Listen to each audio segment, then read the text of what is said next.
हमारे बीच में 60% युवा युवती बैठे हुए हैं और मैं अभी पूरे पंडाल में घूम के आया, सबसे मिल के आया और देख करके आया। इतनी बेहद खुशी हुई कि पंडाल पूरा आखिरी छोर जहां हमारे इस मैदान का है पूरा खचाखच भरा हुआ है, लेकिन इसमें 60% युवा युवती है। आइए माँ भारती के लालों के स्वागत के लिए मैं युग गाताओं से आह्वान करूंगा।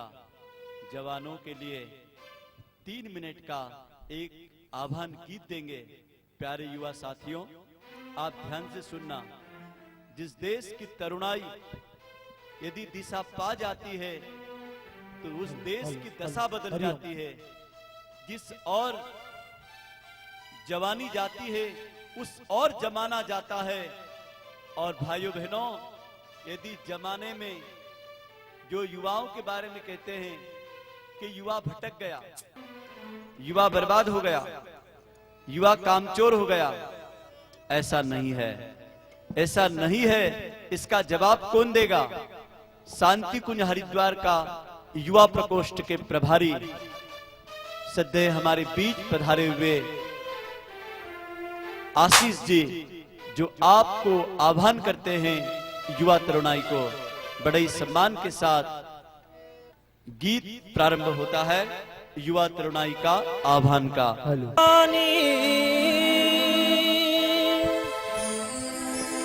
शक्ति स्रोत है, तुमको इसे सफल करना है।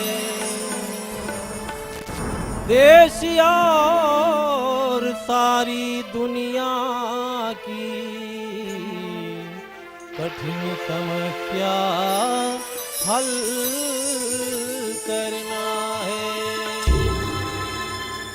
जवानों निरर्थक जवानी नहीं है,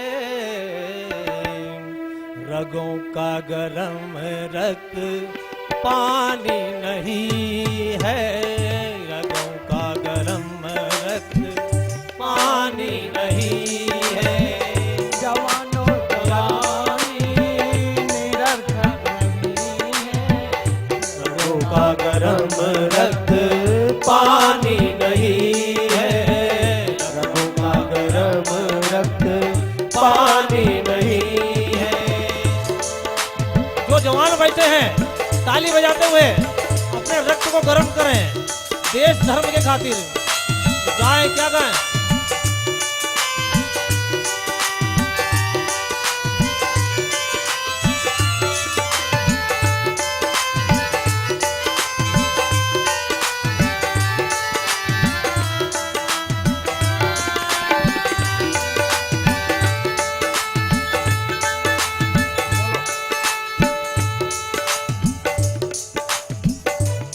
दृष्टि चारों तरफ फेंकना है, तुम्हें देश की हर दशा देखना है, तुम्हें देश की हर दशा देखना है। तुम्हें दृष्टि चारों तरफ फेंकना है, तुम्हें देश की हर दशा देखना है। दारिद्र को रोकना है, तुम्हें हर अनैतिक कदम रोकना है, तुम्हें हर अनैतिक कदम रोकना है। जवानी की पुरुषार्थ की बात का है,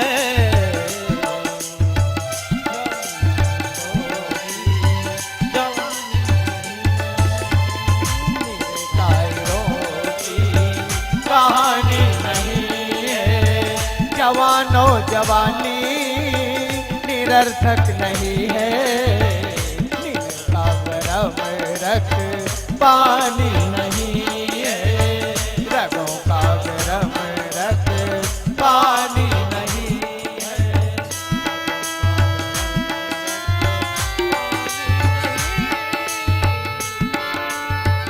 हेलो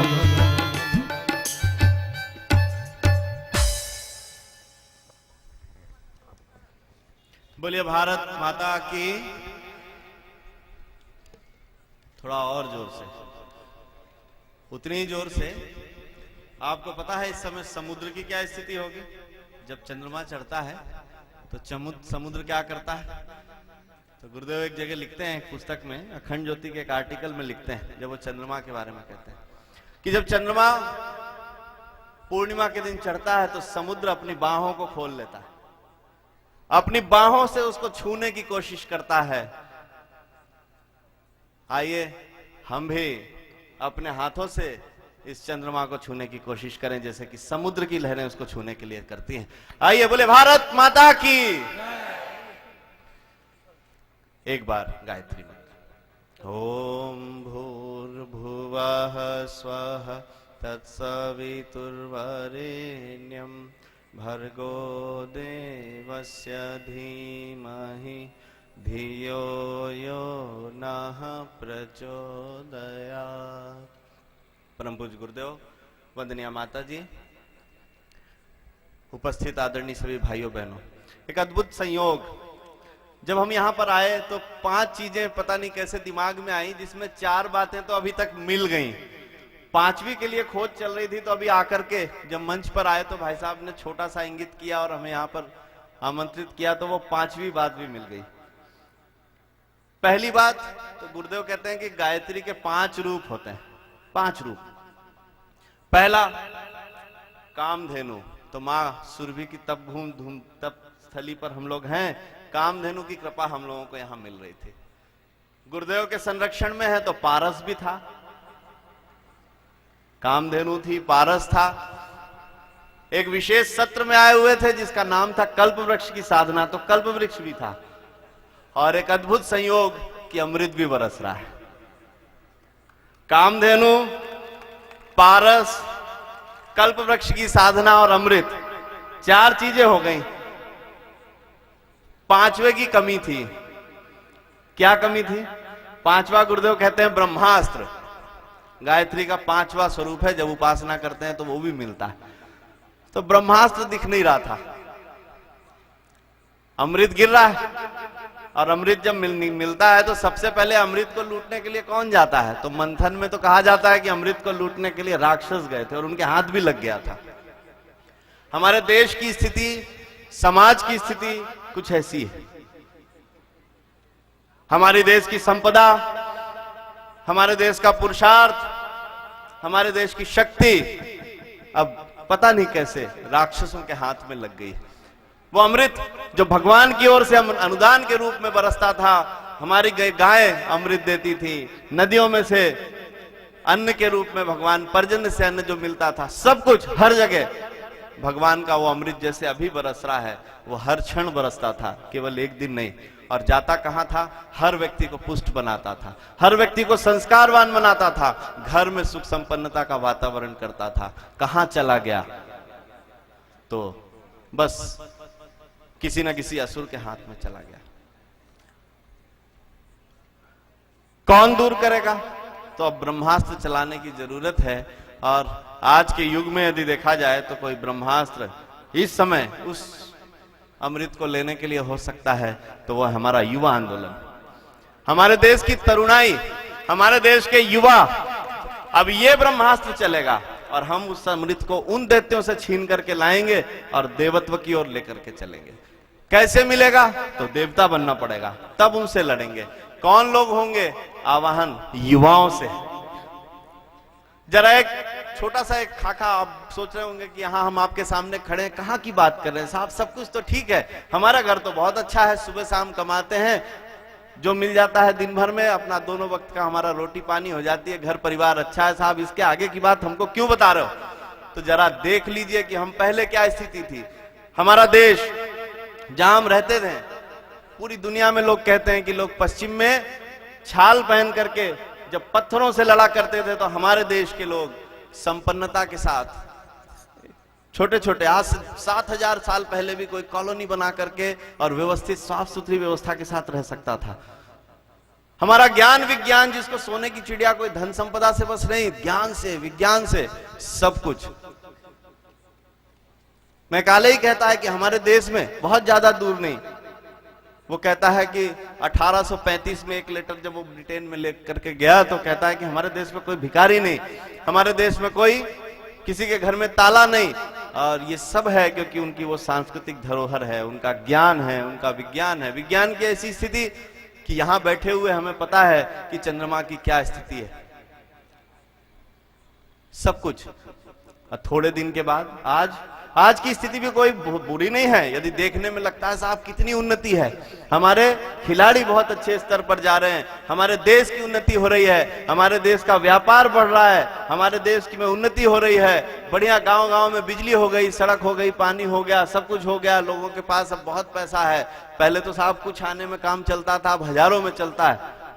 जी हाँ, बहुत संपन्नता है। मगर हर सिक्के का दूसरा पहलू है, दूसरा पहलू दिखाई दिए, कभी देखिए, उसको पलट करके देखिए। हमारे देश में अशिक्षा है, हमारे देश में गरीबी है, अशिक्षा की स्थिति यदि आप नापें, गिनती करें तो 2011 में ही जनगणना कहती है 26% आबादी अभी भी अंगूठा लगाती है। सबसे बड़ा परसेंट उसमें बच्चों का है, छोटे छोटे बच्चे अशिक्षित हैं। बेरोजगारी समस्या है, पर्यावरण की समस्या है, ऐसा संकट है कि 2070 तक यदि हम नहीं चेते तो एक पत्र हमने पढ़ा था, लेटर ऑफ 2070, एक 2070 का एक व्यक्ति हमको पत्र लिख रहा है, वो अभी से कह रहा है, वो आज का कोई बच्चा जो अब उस समय बड़ा हो गया, वो कह रहा है कि मैं दुनिया में, अब हमारे समय में ऐसी स्थिति है कि पीने के लिए पानी नहीं है, नौकरी में तनख्वाह में पानी मिलता है, गैस का सिलेंडर मिलता है, ऑक्सीजन का, महिलाएं और पुरुष सर मुड़वा करके रहते हैं क्योंकि पीने के लिए पानी नहीं तो बाल कहां से धोएंगे। ये पर्यावरण का संकट। और वो फिर हमसे पूछता है कि तुमने ये विरासत दी हमको, ये दुनिया दी हमको। लोग आपसे भी पूछेंगे कि ये धरती दी।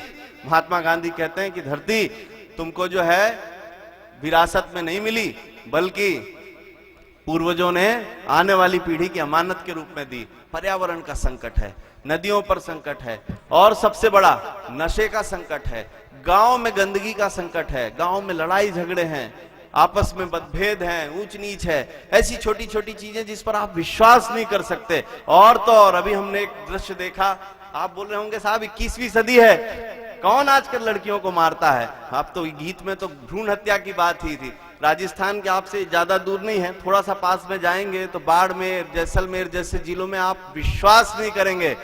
पूछा गया माओ से, माओ की गोष्ठियां हो रही थी, पूछा गया कि आप में से कितने लोगों ने कितनी कितनी लड़कियों को मारा, तो किसी ने ऐसे हाथ उठाया 4, किसी ने 3। परंपरा है, लड़की पैदा होती है तो उसके मुंह पे रेत की पोटली रख देते हैं, वहीं मर जाती, सब खत्म। ये छोटी छोटी समस्याएं दिख रही हैं साहब, बहुत बड़ी समस्या है। समाधान कौन करेगा, कौन कर सकता है? आप जरा सोचिए, घर में किसी के घर में यदि 4 लड़के हों और घर में कोई डकैती कर जाए, घर में कोई आकर के लड़ाई कर जाए, घर के लोगों को कोई बुरा भला बोल जाए, घर पे आकर के कोई आफत कर जाए, कैसे संभव है? यदि है तो 4 लड़कों पर धिक्कार है। भाई साहब ने कहा कि अभी 60% से ज्यादा यहां पर युवा भाई बहन बैठे हुए हैं। मैं आपसे कहता हूं ये केवल इस पंडाल की नहीं, पूरे देश की हालत है। हमारे देश की आबादी है 65% युवाओं की, 0 से लेकर के 35 साल के 65% युवा हैं, बहुत बड़ी संख्या। और धिक्कार और लानत उसी आबादी पर है कि उनके रहते हुए ये संकट है, कौन दूर करेगा? महर्षि अरविंद कहते हैं कि यदि हमको अपने अस्तित्व को बनाए रखना है, हमको फिर से यदि अपने उस गौरव को प्राप्त करना है, तो हमको युवा बनना पड़ेगा। कैसा युवा बनना पड़ेगा? जैसा पुरातन काल में था, जैसा वो विशाल सोच वाला, बड़े चिंतन वाला, त्यागवान युवा बनना पड़ेगा।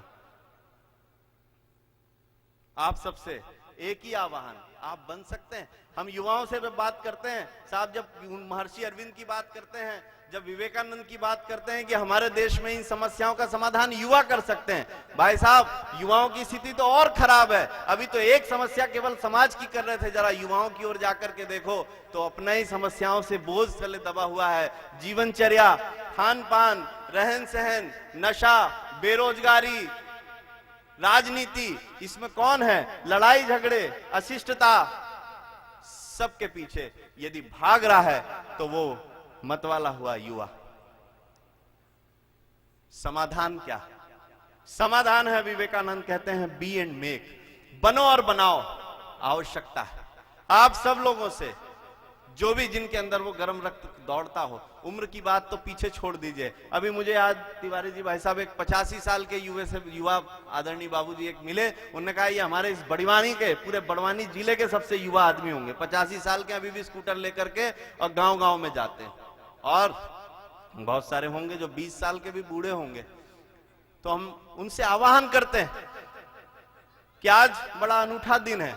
शरद पूर्णिमा के दिन चंद्रमा उछाल लाता है। विज्ञान कहता है कि आज के दिन धरती 1.25 इंच अपनी चमड़ी को फुला देती, 1.25 इंच धरती फूल जाती है। आज के दिन वनस्पतियों का विकास बाकी दिन के मुकाबले 6 गुना ज्यादा होता है। कुछ अनूठा है। क्यों? वो कहते हैं कि चंद्रमा का हर एक के अंदर कहीं ना कहीं में मन होता है, मनुष्य में, जीव जंतु में। तो आज के दिन वो हमारे मन में एक उछाल लाता है। तो हमारे मन में आज क्या उछाल आए? तो एक उछाल आना चाहिए कि हम अपने अंदर के युवा को जगाएंगे, उसको एक ऐसे रास्ते पर लेकर जाएंगे जो भटकन का नहीं होगा। उसको समस्याएं दिखने लगेंगी। हमारे घर में, हमारे देश में ये समस्याएं हैं। पहले तो खुद की दिखने लगे, खुद की समस्या में दिखने लगे, वो स्वस्थ बने, शालीन बने, स्वावलंबी बने, तब तो सेवा कर पाएगा। तो हमारा युवा स्वस्थ, शालीन और स्वावलंबी बने। अंतिम क्रम कि वो सेवा भावी बने, अपना समय निकाले समाज के लिए, अपने गांव के लिए। अभी बहुत सारे उदाहरण आपके सामने आए जिन्होंने अपने जीवन को लगा दिया। किसी ने वृक्षारोपण के लिए लगा दिया, किसी ने जल संरक्षण के लिए लगा दिया, किसी ने बच्चों को पढ़ाने के लिए। ऐसे ऐसे क्षेत्र हैं पूरे देश में। यदि आप अपनी नजर घुमा करके देखें तो फुटपाथ के ऊपर बच्चों को संस्कार देने का क्रम चल रहा है, बच्चों को पढ़ाने का क्रम चल रहा है। स्कूल कॉलेजेस में जाके संस्कार शालाएं चलाई जा रही हैं। ग्राम में हमारे गांव के बच्चे, साहब हमारे गांव का मास्टर निकम्मा है, ठीक है भैया, निकम्मा मास्टर है, तो बच्चे किसके बिगड़ रहे हैं? किसके बच्चे बिगड़ रहे हैं? हमारे छोटे भाई बहन बिगड़ रहे हैं। उनके लिए समय निकालिए। हमारे गांव का पर्यावरण खराब हो रहा है तो किसकी सेहत बिगड़ रही है? हमारे गांव की धरती में यदि रासायनिक खेती हो रही है तो किसकी धरती खराब हो रही है? आप उस विज्ञान की बात करते हैं जो पहले तो कहता है इतना सल्फर डालो, इतना यूरिया डालो, और जब धरती, अमेरिका में जितनी बड़ी भारत की धरती है उससे ज्यादा बंजर भूमि है। अब वही वैज्ञानिक अब हमको आकर के सिखा रहे हैं कि अब जैविक खेती करो। हमारे ऋषि तो वही करते थे, तो उनके पीछे क्यों भाग रहे हो? आप तो अपनी अकल लगाओ। अपने गांव में क्या कर सकते हैं, अपने गांव को कैसे अच्छा बना सकते हैं। छोटा सा मंडल बनाओ, युवा मंडल बनाओ, साप्ताहिक स्वाध्याय करो, किसी ना किसी महापुरुष के विचारों से जुड़ो, अपने जीवन को बदलो, अपने व्यक्तित्व को अच्छा बनाओ और समय समाज के लिए निकालो। नहीं तो आने वाली पीढ़ी आपसे पूछेगी। बहुत सारे लोग हैं, मैं आपसे अंतिम बात केवल मैं अपने जीवन की करता हूं। लोग हमसे पूछते हैं कि साहब ये पीले कपड़े पहन के शांति कुंज में क्यों रहने लगे? तो एक खुद के जीवन का एक छोटा सा अनुभव बताता हूं। मेरे दादाजी हैं जिनकी उम्र है करीब 92-93 साल। जब मैं पैदा नहीं हुआ तब वो फैक्ट्री से रिटायर हो गए। उनके एक छोटे भाई, उनके कजिन, वो उनसे 1 साल छोटे हैं, वो पास में ही रहते हैं, मतलब हमारा तो उनसे रिलेशन ही है। उनका भी पोता और मैं, हम दोनों की उम्र एक बराबर। जब हम लोगों ने 12th पास की तो हमने AIEEE का एक एग्जाम दिया, एंट्रेंस का, इंजीनियरिंग का। नंबर सेम आए, लगभग उसके मेरे से 2-4 नंबर कम ही थे। जब एंट्रेंस उसमें इंजीनियरिंग के एडमिशन की बात हुई तो उसका पहले हो गया, मेरे से कम नंबर थे। उसने फोन करके बताया कि मेरे को वो फला कॉलेज मिल गया। तो मैंने कहा यार तुम्हारे तो नंबर कम थे, तुमको कैसे मिल गया? तो उसने कहा मेरे दादाजी का फ्रीडम फाइटर का कार्ड है, वो स्वतंत्रता सेनानी थे ना, तो वो कार्ड लगा दिया इसलिए मिल गया। तो मैंने कहा तुम्हारे दादाजी तो हमारे दादाजी से छोटे हैं, मतलब स्वतंत्रता संग्राम यदि वो लड़ सकते थे तो ये भी लड़ सकते थे। तो उस दिन वो बाल मन का प्रश्न था, मगर मैंने उनसे पूछा था, वो उसी समय वो प्रश्न पूछा था कि आपके समय में लड़ाई हो रही थी और आपके ही भाई उस लड़ाई में भी लड़ रहे थे, आपको पता भी था, तो आप कहां थे? मैं आपको बता सकता हूं आज भी वो हैं और उनके पास इस प्रश्न का उत्तर नहीं है। नौकरी उन्होंने भी की, घर बार उन्होंने भी बसाया, आज की स्थिति वही है, उनका भी परिवार है, उनका भी परिवार है, उनके भी नाती पोती हैं, पर एक प्रश्न का उत्तर नहीं है कि युग की मांग को किसी ने सुना और किसी ने नहीं सुना। आने वाली पीढ़ी पूछेगी आपसे कि ये सब हो रहा था और कहां थे, कहां थी आपकी जवानी? तो उसका उत्तर ढूंढ लीजिएगा। बहुत बहुत धन्यवाद।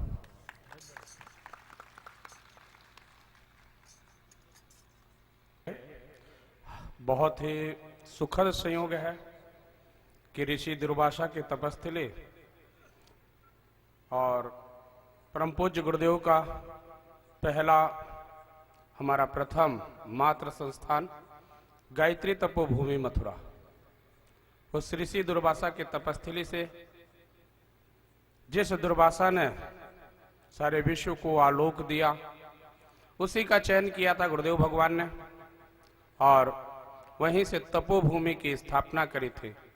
और उसी तपोभूमि के तपहपूत हम लोगों के बीच में सम्मानीय प्रमोद जी शर्मा भाई साहब यहाँ उपस्थित हुए हैं। युग निर्माण योजना, इसमें हमारी क्या भूमिका, इस विषय को लेकर के मैं बड़े ही सम्मान के साथ उस तपहपूत सम्मानीय प्रमोद जी शर्मा को आमंत्रित करता हूं कि युग निर्माण योजना हम लोगों के सम्मुख प्रस्तुत करें। भाई शर्मा जी। स्वतंत्रता संग्राम में भाग लिया। 1926 में उन्होंने साधना का 24 वर्षीय साधना थी।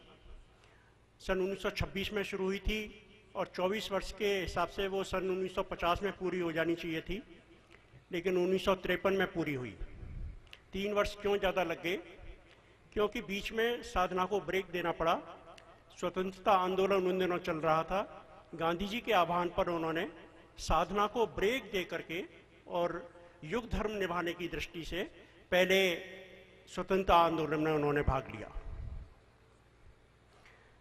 सन 1942 के आंदोलन में आगरा जिले का नेतृत्व परम पूज्य गुरुदेव ने किया। उन दिनों उनको श्री राम मत के नाम से सभी लोग जानते थे, क्योंकि आज़ादी के मत वाले थे। और उन्होंने ये देखा कि भारत तो निकट भविष्य में स्वतंत्र होने ही जा रहा है। गांधी जी ने उनसे कहा भी था कि भारत तो स्वतंत्र हो जाएगा। जैसे ही स्वतंत्र हुआ तो गांधी जी का पहला वाक्य था कि भारत जल्दी स्वतंत्र हो गया। उसका कारण यह था कि उन्होंने देखा कि अभी जनता इस लायक नहीं हुई कि स्वतंत्र भारत का सही अर्थ समझ सके और स्वतंत्रता का वास्तविक अर्थ समझ करके इस देश को उन्नति के रास्ते पर ले जा सके। अभी जनता को प्रशिक्षित करना और स्वतंत्र देश के नागरिक के रूप में उनको प्रशिक्षित करना ये बहुत आवश्यक था। गांधी जी के निर्देशों पर ही उन्होंने सोच लिया था कि भारत तो अब स्वतंत्र होने ही जा रहा है।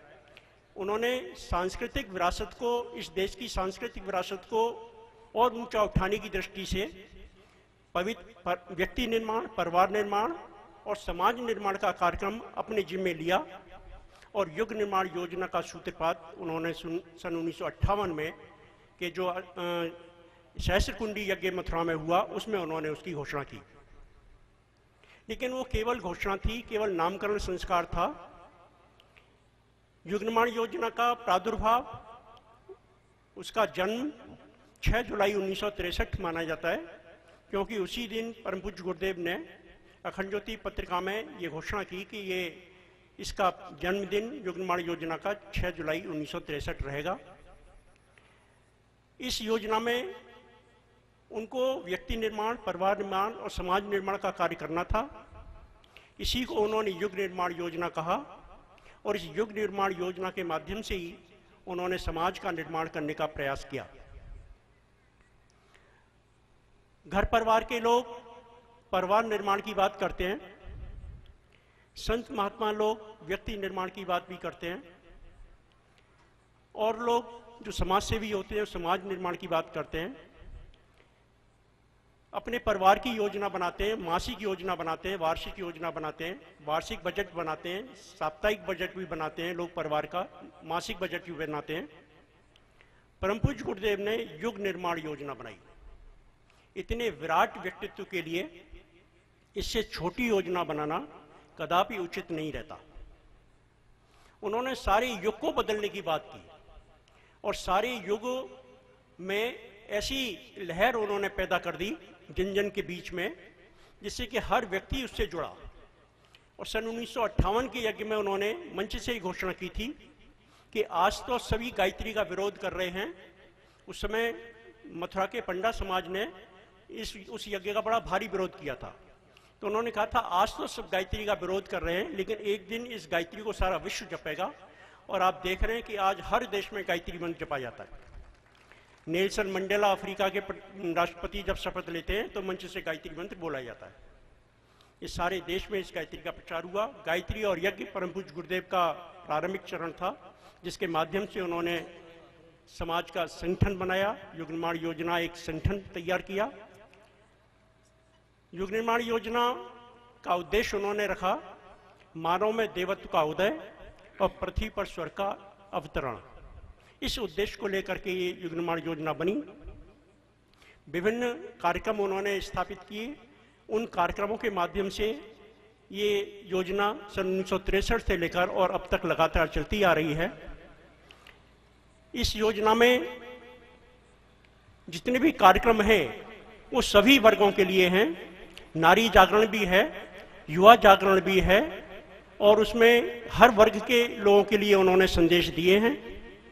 साहित्यकार क्या करें, राजनेता कैसे हों, राजनीति में हम भाग क्यों नहीं लेते, मतदाता को जगाएं, मालिकों को जगाएं, प्रजातंत्र बचाएं। ये सारे लेख गुरुदेव ने राष्ट्र जागरण के भी लिखे और नेताओं को उन्होंने